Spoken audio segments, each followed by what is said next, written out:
Platão escreveu obras de filosofia durante cerca de 50 anos. É natural que, durante esse período, ele tenha amadurecido muitas ideias e até mudado de opinião em alguns pontos. Tá? Aliás, esse processo, né, de desenvolvimento ele não é só natural, como ele é parte daquela pessoa que se dispõe a cultivar efetivamente as suas próprias ideias. Vamos se aprofundar um pouco sobre essa evolução das ideias platônicas?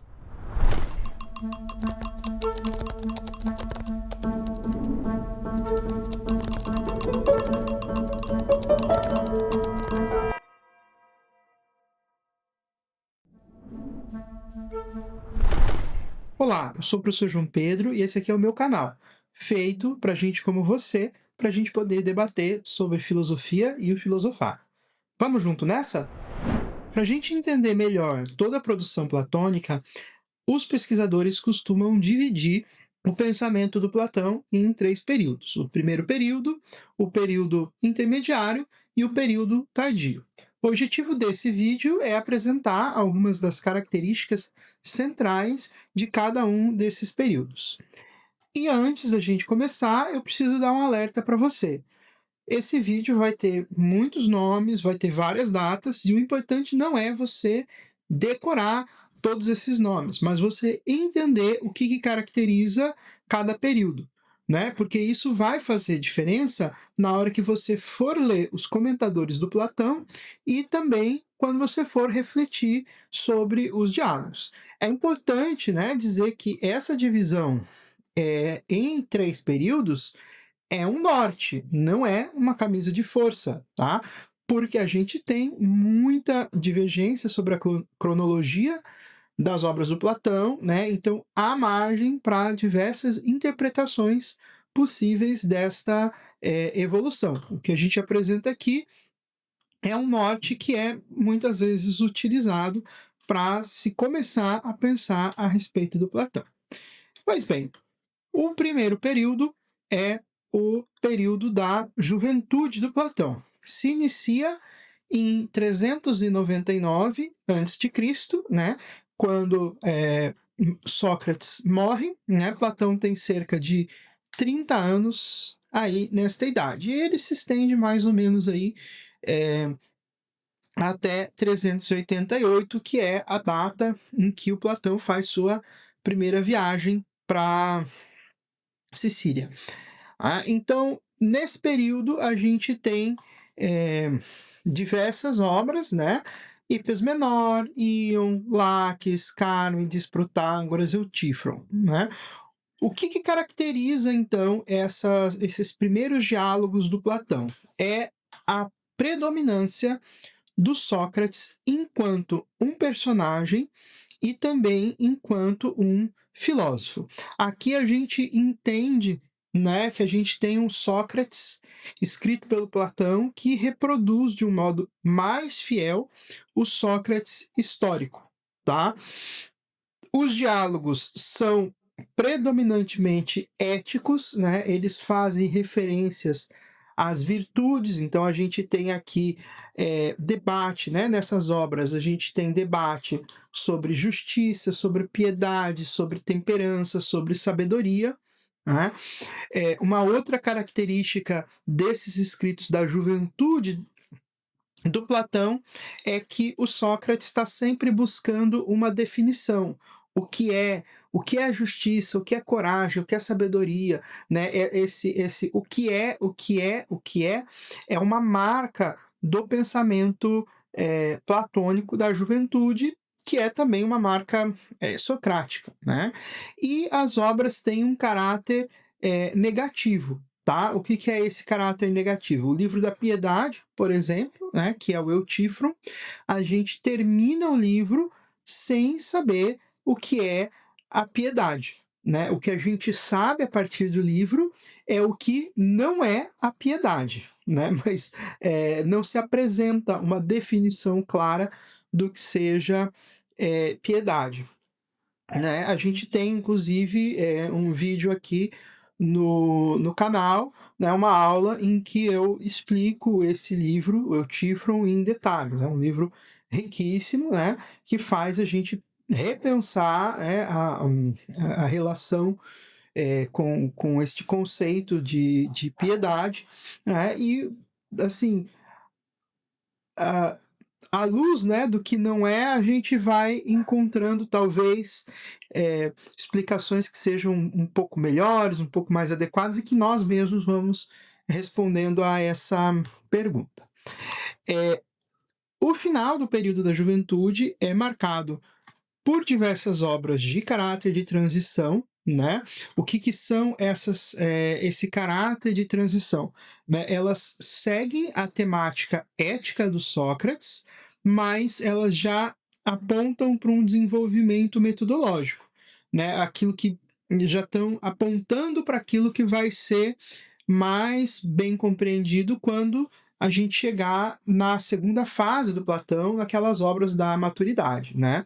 Então, alguns exemplos dessas obras, tá? Que elas são marcadas como obras de primeira fase, mas já desse período de transição, a gente tem diálogos como Górgias, Mênon, Lises e Menexeno, né? Lises, por exemplo, é um diálogo muito rico a respeito da amizade e ele conserva, né, diversas das características. Então, Sócrates é, a figura principal dos diálogos, é um tema ético, né, o que é a amizade, a obra termina sem uma definição de amizade, mas ela já é uma obra que, a depender da leitura, né, a gente já vai relacionar ela como uma obra que começa a apontar para a teoria das ideias, né, que daí já é relacionada, então, ao período da maturidade. Então, não é que Platão fala da teoria das ideias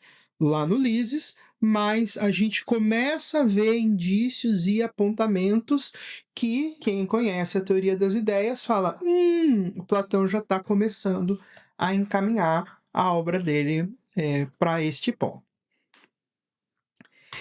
E se esse conteúdo está sendo relevante para você, né, não se esquece de se inscrever, deixar seu like, isso ajuda muito o YouTube a entender que esse conteúdo é relevante e fazer chegar para mais pessoas aqui na plataforma, né? E com isso você me ajuda a divulgar mais e a ter mais conteúdo pensante aqui na internet. O segundo período, né, é esse período intermediário, o período da maturidade, é marcado então pelo distanciamento do Sócrates histórico, tá? Então veja, Sócrates, ele vai continuar sendo o personagem central das obras, aquele que mais fala, né? Mas o que acontece? O Sócrates o Sócrates do Platão, né, dessas obras que estão aqui do lado, né, da República, o Banquete, Fedro, Fedon, ele é um Sócrates que destoa muito das fontes das outras fontes do pensamento socrático que a gente tem, tá? Então, lá no primeiro período, a gente lê o Sócrates, os temas, o jeito que o Sócrates fala e tudo, e você fala, puxa, é parecido com as outras fontes, é parecido, né? Remete ao que o Xenofonte diz. Né? Aqui no segundo período você fala, não, mas esse Sócrates ele é diferente, né? Ele é diferente do Sócrates do primeiro período e ele é diferente do Sócrates das outras fontes, tá? E se volta então para uma fundamentação mais metafísica das questões éticas, né? Então o Platão não está mais interessado o que é amizade, o que é justiça, o que o melhor, o que é amizade, o que é temperança. Ele está interessado em questões de fundamentação metafísica, o que é a alma imortal, o que é o conhecimento, né? E ele vai tratar dessas questões de uma forma aprofundada, de uma forma bem minuciosa, e muitas vezes as respostas, né, vão aparecer, as respostas a esses problemas que são colocados vão aparecer na boca do Sócrates, né? Então a alegoria da caverna aparece na boca do Sócrates, né? Mas ou então às vezes aparece também numa construção que articula todos os personagens, né? Mas o que marca esse período da maturidade é que Sócrates não é mais o grande vencedor dos debates, né? A gente tem ali um outro tipo de construção dialogal, né? E esses escritos são, né, ali predominantemente 387 a 367, né? E a gente tem então um conjunto de obras que é o que a gente entende ali como as grandes obras do pensamento platônico, né? A República é tida por muitos pesquisadores como a grande obra do pensamento platônico, né? Ali a pedra fundamental do pensamento dele, né? E a gente tem outras obras ali que também merecem, né, uma atenção especial.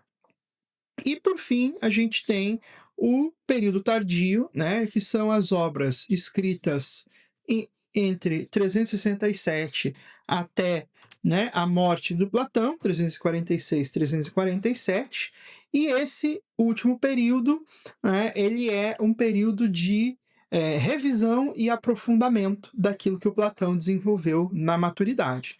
Ele vai abordar o problema metafísico, né, em obras como Sofista e Filebo, né, ele aprofunda também as questões cosmológicas no Timeu, que é uma obra fundamental, né, é uma obra que foi traduzida para o latim e permaneceu mais tempo no Ocidente, então permeou a Idade Média, né,